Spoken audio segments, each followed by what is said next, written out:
Minister in Northern Ireland and one of our colleagues here on GB News. Good to see you this morning. And, I mean, you are actually, as a member of the Privy Council, going to be playing a role in what happens over the next few days, aren't you?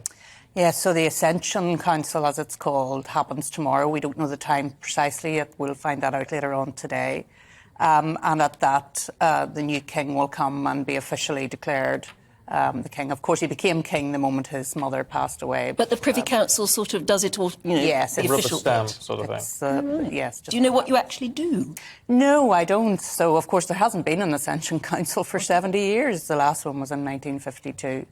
And I'm sure there are people who were appointed to the Privy Council and never attended an Ascension Council just by the very fact that you normally get appointed to the Privy Council when you're coming towards the end of your either political career or judicial career or whatever career that you're in. So I feel really privileged and honoured, actually, to be a part of that. Yeah, and obviously, in your political position, you must have met the Queen. I did. I met the Queen on a number of occasions, but the most special occasion, and you can see it on screen now, was when I was First Minister back in 2016, and I had a private audience with Her Majesty the Queen in Hillsborough Castle.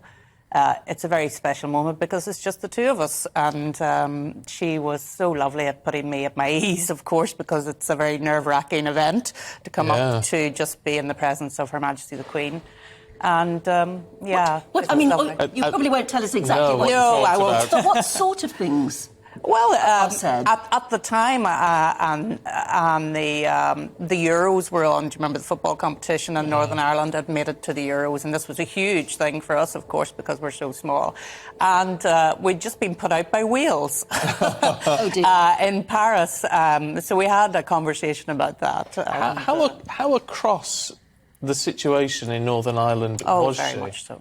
Very much so. Because that seems to be the thing that she, from what people say, she really had her finger on the pulse of what was happening within her United Kingdom of Great Britain and Northern Ireland. Yeah, and I think she took a very special interest in Northern Ireland because it was such a, unfortunately, troubled place during most of her reign. She visited 25 times, 3 of them as Princess Elizabeth, actually, before she became Queen. I remember in 1977, it was probably the first time I would have remembered, she came for her Silver Jubilee, and it was thought that she was advised strongly not to come to Northern Ireland at that time because, of course, the 70s was a very troubled time for us. But she came, and I remember that well, and the Silver Jubilee celebrations, the street parties, that went on at that time. And, you know, she made a real difference in terms of her words of reconciliation. She visited the Republic of Ireland, the first state visit back in 2011. Wearing bright emerald green. Yeah, she did everything. She was faultless in that visit. Was.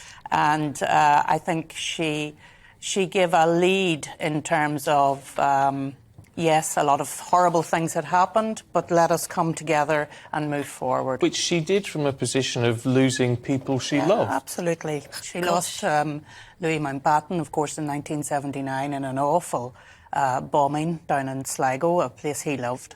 And both she and Charles were greatly affected by that. And I think that's one of the things with the Queen, I think, is that you do get the sense, and from those sort of examples, where she really did lead us by example. She did, in so many ways, Stephen, because she did it, and I always reflect on that. She's such a strong Christian faith, and that's shown through at every time, and she felt she wanted to make a difference in relationships in Northern Ireland, and actually between Ireland and Great Britain as well. And I think she really achieved that, and that will be a very strong legacy, particularly people in Ireland will reflect on that over the next coming days, how she played a huge role in that reconciliation process. Where were you when you heard the news? I was actually here. I was on my way to GBNews. I had some meetings yesterday. I don't normally come to London on a Thursday, but I was here. And I can tell you, Anne, I was in the newsroom and it was awful. I mean, we knew it was probably coming. But I was stunned. I shed a tear when I heard Alistair reading out the announcement and then the national anthem played. And despite the fact that here was a lady of 96, clearly had mobility issues, we all knew that this day would come. it still came as a dreadful, dreadful shock. And you must have had messages from all over Northern Ireland, frankly, and everywhere else. Yeah. People getting in touch.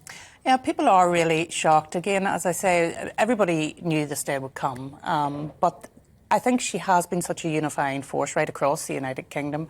I think it's very special that she has passed away in her favourite place in Balmoral in Scotland. And, you know, she, even in death, has united us all across the UK. And may well do so for quite a while yet, because I think we're going to go through this period. We've just heard there King Charles saying that the royal mourning will go on for another 7 days after the funeral. Yeah. We don't know how long it will take for them to announce and organise the state funeral. It's going to be a massive occasion, isn't it?